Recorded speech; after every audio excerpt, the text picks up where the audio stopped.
Ang kapayapaan ng Panginoong Hesukristo ay sumainyong lahat. Magandang araw sa inyong lahat, saan mang sulok ng mundo kayo naroroon sa sandaling ito. Ang babasahing mabuting balita sa araw na ito ay pinamagatan kong Purihin ng Diyos, ang Panginoon ang aking pastol. Pagbasa sa banal na kasulatan mula sa Aklat ng Mga Awit, mga kabanata 23, 146, 149 at 150. Ang Panginoon ang aking pastol.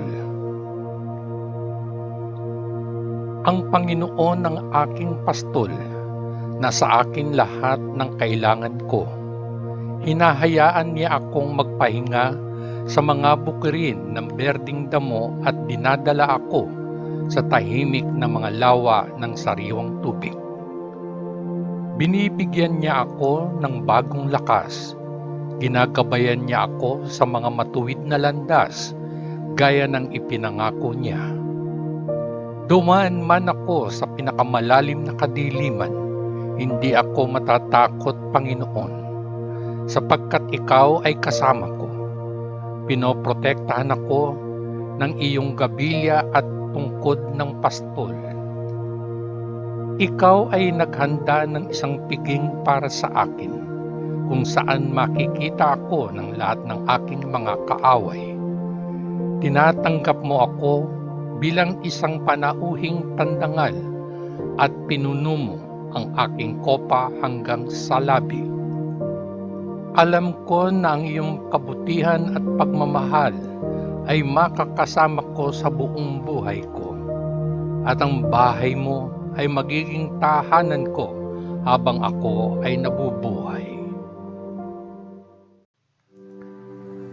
Sa papuri sa Diyos na tagapagligtas.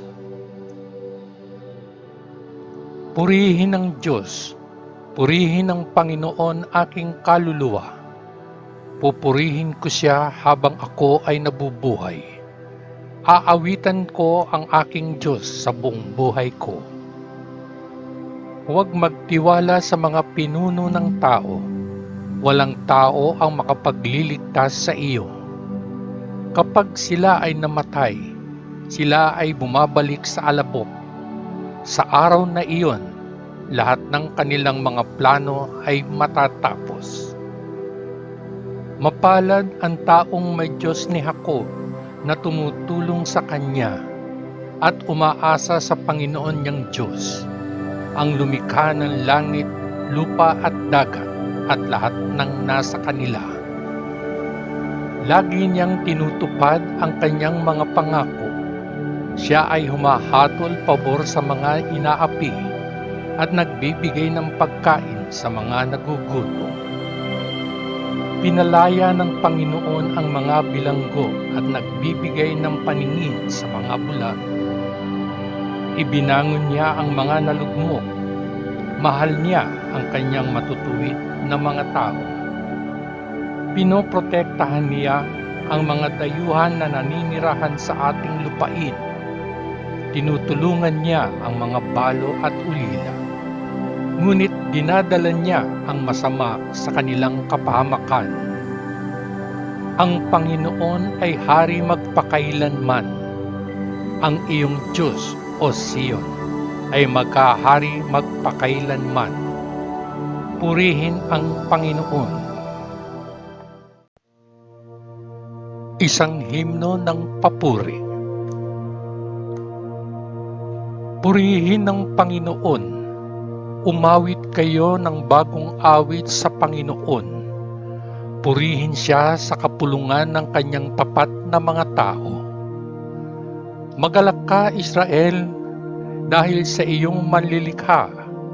Magalak mga tao ng Sion dahil sa inyong hari. Purihin ang kanyang pangalan ng sayawan. Tumugtog ng mga tambol at alpa bilang papuri sa kanya. Ang Diyos ay nalulugod sa kanyang bayan. Dinadakila niya ang mapagpakumbaba ng tagumpay. Hayaang magsaya ang mga tao ng Diyos sa kanilang tagumpay at umawit ng may kagalakan sa buong magdamag. Hayaang sumigaw sila ng malakas habang pinupuri nila ang Diyos ng kanilang mga matalas na espada sa kanilang mga kamay upang gapiin ang mga bansa at upang parusahan ang mga tao, upang gapusin ang kanilang mga hari sa mga tanikala, ang kanilang mga pinuno sa mga tanikala na bakal, sa mga bansa gaya ng iniutos ng Diyos. Ito ang tagumpay ng bayan ng Diyos. Purihin ang Panginoon.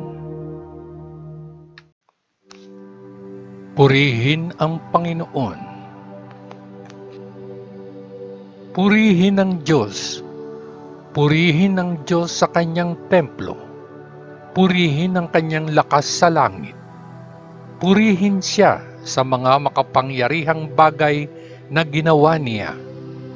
Purihin ang kanyang pinakamataas na kadakilaan. Purihin siya ng mga trumpeta. Purihin siya ng mga alpa at lira.